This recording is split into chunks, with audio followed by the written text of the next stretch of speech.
Welcome to our channel Munmune Classroom in YouTube and প্রতিদিনের দিনলিপি in Facebook page. আমরা যেটা আসছি আজ ক্লাস 11 এর প্রশ্নবিচিত্রার সমাধান নিয়ে, যার পার্ট 1 আজকে করাবো। নিম্নলিখিত কোন তাপমাত্রায় বিক্রিয়া স্বতঃস্ফূর্তভাবে ঘটবে বলে একটা বিক্রিয়া দেওয়া রয়েছে এবং তার ডেল এইচ এর মান দেওয়া রয়েছে, ডেল এস এর মান দেওয়া রয়েছে। আমি ধরে নিলাম বিক্রিয়ার সাম্যাবস্থায় কখন আসবে, কখন আসে, যখন T equal to del H by del S হবে, মানে ডেল জিটা জিরো। সেইখান থেকে সমাধান করে যেটা পেলাম 982 কেলভিন, 982.8 কেলভিন। তাহলে এই উষ্ণতার উপরে বিক্রিয়াটি স্বতঃস্ফূর্ত হবে, কারণ এই সাথে সাম্যাবস্থা লাভ করছে, এর উপর হলে স্বতঃস্ফূর্ত হয়ে যাবে, কারণ ডেল জির মান এর উপরে নেগেটিভ হয়ে যাবে। স্থির চাপে 2 মোল জলের উষ্ণতা 30 ডিগ্রি সেন্টিগ্রেড থেকে 60 ডিগ্রি সেন্টিগ্রেডে বৃদ্ধি করা হলো। এনথালপি পরিবর্তন নির্ণয় করো। দেওয়া আছে জলের মোলার তাপগাহিতা 75 joule mole inverse kelvin inverse.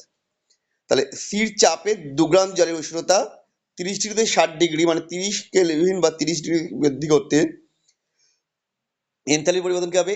M C P M del T ভ্যালুগুলো পুট করে দেওয়া হয়েছে, করলে এটা আসছে 4500 জুল বা 4.5 কিলো জুল। পরের কোশ্চেনটা আইউপ্যাক নাম লিখতে বলেছে।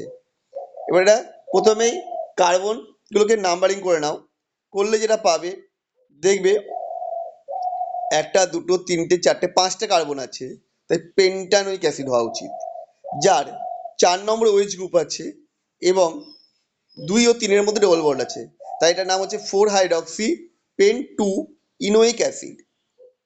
তারপরে বলেছে সিগমা ও পাই বন্ধনের সংখ্যা। প্রথমে ছবিগুলো এঁকে নিয়েছি, দেখো এখানে পাই বন্ধন আছে 4টে এবং সিগমা বন্ধন আছে 7টি। পরেরটা, কাইরাল কার্বন উপস্থিতিতে আলোকীয় সমবায়বতা প্রদর্শনের প্রধান শর্ত নয়, উক্তিটি যথার্থতা বিচার করো। উত্তর, কতগুলি প্রতিস্থাপিত অ্যালকিনের ক্ষেত্রে আলোকীয় সমবায়বতা দেখা যায়? যদিও এই যৌগগুলিতে অপ্রতিসম কার্বন পরমাণু নেই, এদের আলোকীয় সক্রিয়তার কারণ অণুগুলির সামগ্রিক অপ্রতিসাম্য।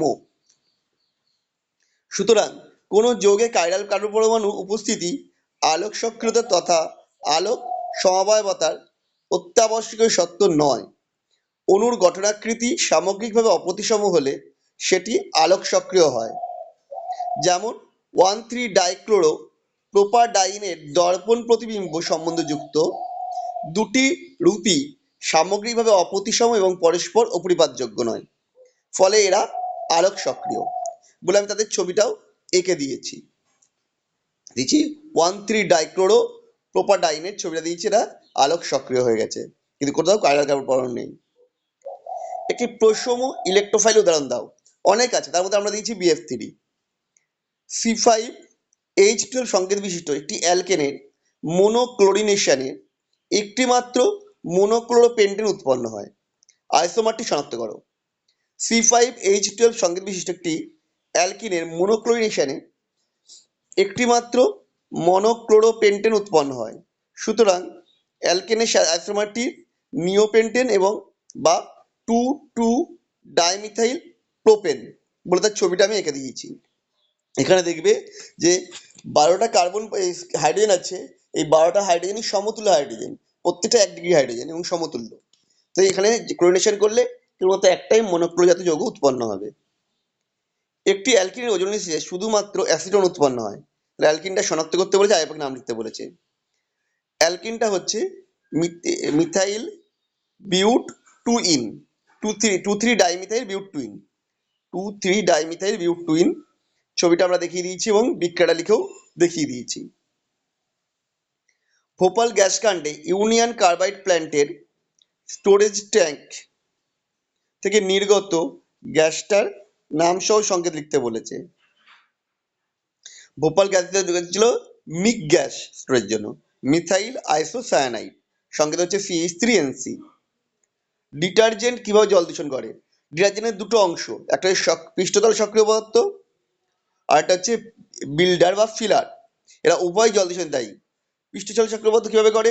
না, পৃষ্ঠতল সক্রিয় পদার্থগুলি জলের পৃষ্ঠটান হ্রাস করে, ফলে জলের সঙ্গে তেল জাতীয় পদার্থের মিশ্রণে ইমালশন ও ফেনা সৃষ্টি করে। এই পদার্থগুলো সাধারণত জৈব বিশ্লেষণ নয়, ফলে এদের দূষণ দীর্ঘস্থায়ী হয়। এছাড়া ডিটারজেন্টের ফেনা জলের উপরিতলে জমা হয়, ফলে জলকে বায়ু ও সূর্যকিরণ থেকে পৃথক করে রাখে, ফলে জলের ডিও হ্রাস পায়। বিল্টার বা ফিলার কিভাবে করে?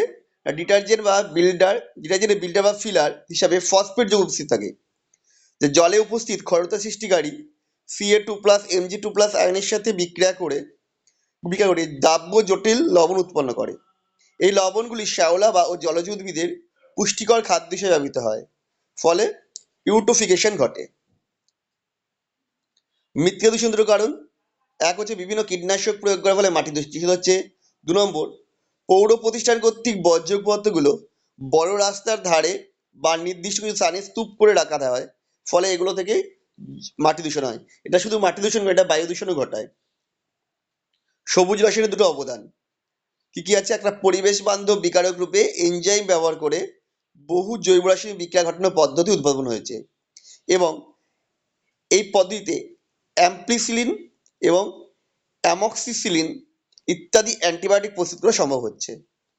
আর 2 নম্বর হচ্ছে CO2 কে ব্লোয়িং এজেন্ট রূপে ব্যবহার করে পলিস্টাইরিন ফোম শিট তৈরি করা সম্ভব হয়েছে, যা প্যাকেজিং কাজে লাগে। এটা আগে CFC করা হতো, যেটা ওজোন স্তর ধ্বংস করতো, এখন সেটা আর হয় না। তো আমাদের পার্ট 1টা শেষ হয়ে গেল, এবং একই কোশ্চেন করা সবকটা করিয়ে দিলাম। যদি ভালো লেগে থাকে অবশ্যই চ্যানেলটা সাবস্ক্রাইব করো। আবার দেখা হবে নেক্সট ভিডিওতে।